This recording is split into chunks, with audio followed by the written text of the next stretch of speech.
une fois une petite fille qui était si gentille et si jolie que tout le monde au village l'aimait.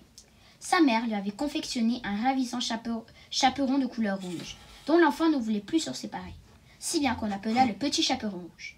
Un beau matin, sa maman, ayant fait des galettes, lui dit « Mon enfant, va voir comment se porte ta grand-mère, car on m'a dit qu'elle était malade. Prends ce panier rempli de galettes et de bon vin chaud, ça lui fera le plus grand bien. Mais surtout, ne t'arrête pas en chemin et n'en parle à personne. » Le petit chaperon rouge promit à sa mère de s'en faire bien attention. Un loup caché derrière un arbre s'approcha. « Bonjour, petit chaperon rouge, où vas-tu de si bon matin ?»« J'ai ma grand-mère qui est malade, » répondit l'enfant.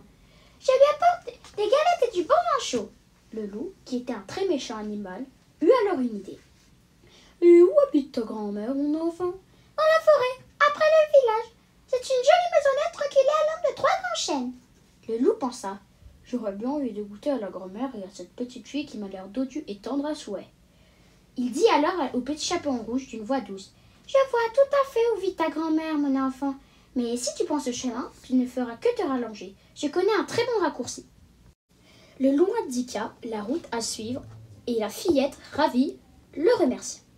Le loup, qui avait en réalité indiqué un faux raccourci à la petite fille, se sauva bien vite et se rendit droit devant la maison de la grand-mère.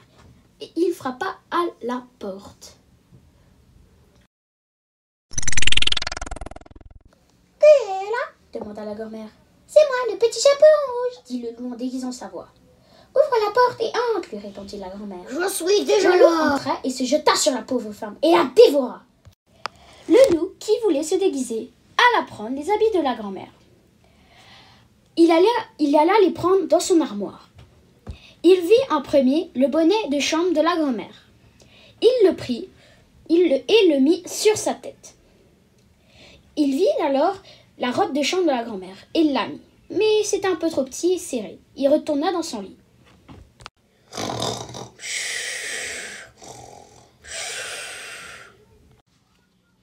Qui est là ?» demanda le loup. « C'est moi, grand-mère, ta petite fille. »« Entre, mon enfant, » répondit le loup, caché sous les couvertures, un bonnet de dentelle sur la tête. Lorsque la fillette arriva près du lit de sa grand-mère, elle s'étonna. « Oh, grand-mère, comme tu as de grandes oreilles. »« C'est pour mieux t'entendre, mon enfant. »« Comme tu as de grands yeux, c'est pour mieux te voir, mon enfant. »« Comme tu as de grandes mains, c'est pour mieux te serrer, mon enfant. » Et comme tu as de grandes dents, c'est pour mieux te manger, mon enfant. À ces mots, le loup bondit sur la petite fille. Il la dévora et s'endormit, rompu.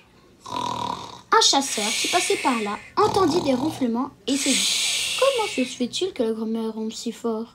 Intrigué, l'homme entra dans la maison et s'approcha du lit où il vit le loup couché.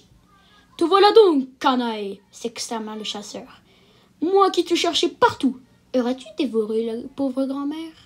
L'homme prit alors des ciseaux et ouvrit le ventre du loup. Il ne fut pas surpris quand il vit la tête du petit chaperon rouge en sortir, suivi de la grand-mère. « Comme j'ai eu peur !» s'écria la petite fille en serrant dans ses bras sa grand-mère. Depuis, la petite fille promit de toujours suivre les conseils de sa maman. Quant au loup, on ne le revit plus jamais dans le coin